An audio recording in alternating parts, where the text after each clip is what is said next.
The other semifinal in South Jersey Group 3 pits Hammonton against Seneca.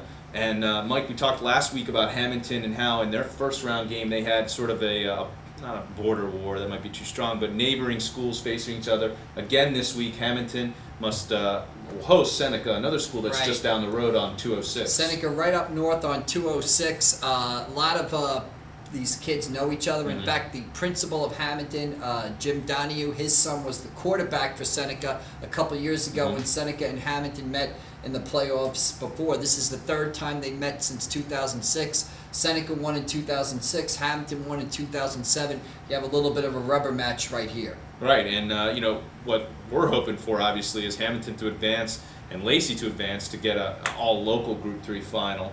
But both of these teams really like to run the ball.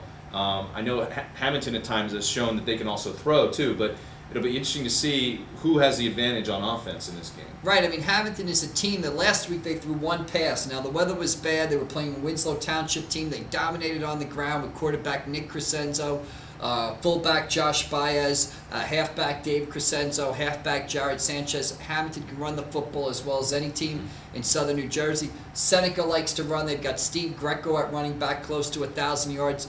This game's going to be simple. Whichever team can stop the other team's run and run the ball themselves, and that's just a matter of sort of imposing your will and your physicality on the other team. Whoever does that the best is going to come out of victor. The other thing you got to say about Hammonton last week is a lot of people talked about how dangerous Winslow Township was, best 8 seed in southern New Jersey. We fell for that ourselves. Yeah. Hammonton went out there and won the game 30-0 and dominated from the opening kickoff. So, Hammonton comes again with the same effort against Seneca. They could be tough to beat. But these two teams right now are both, you look at the Group 3 field, and if you had to pick the two teams that are playing the best, with all respect to Lacey, these two probably playing the best football right now in Group 3. Should be a great game out there at Hammonton. It'll be interesting too, I think, because we said how Hammonton only attempted one pass last week, and we joked that they just did it just to see if they could do it. But they have been able to throw the ball in games this year, and that could be an interesting aspect of. I mean, I don't think the weather's supposed to be bad tomorrow. No, it's supposed to be nice for a change, and in games like this, again, it might come down to who can throw the ball. Neither one of these teams is going to go out there and throw it 20 times, but it might be the team that throws it 5 or 6 times and completes in critical spots, makes that big third down pass, picks up 10 yards here to keep a drive alive.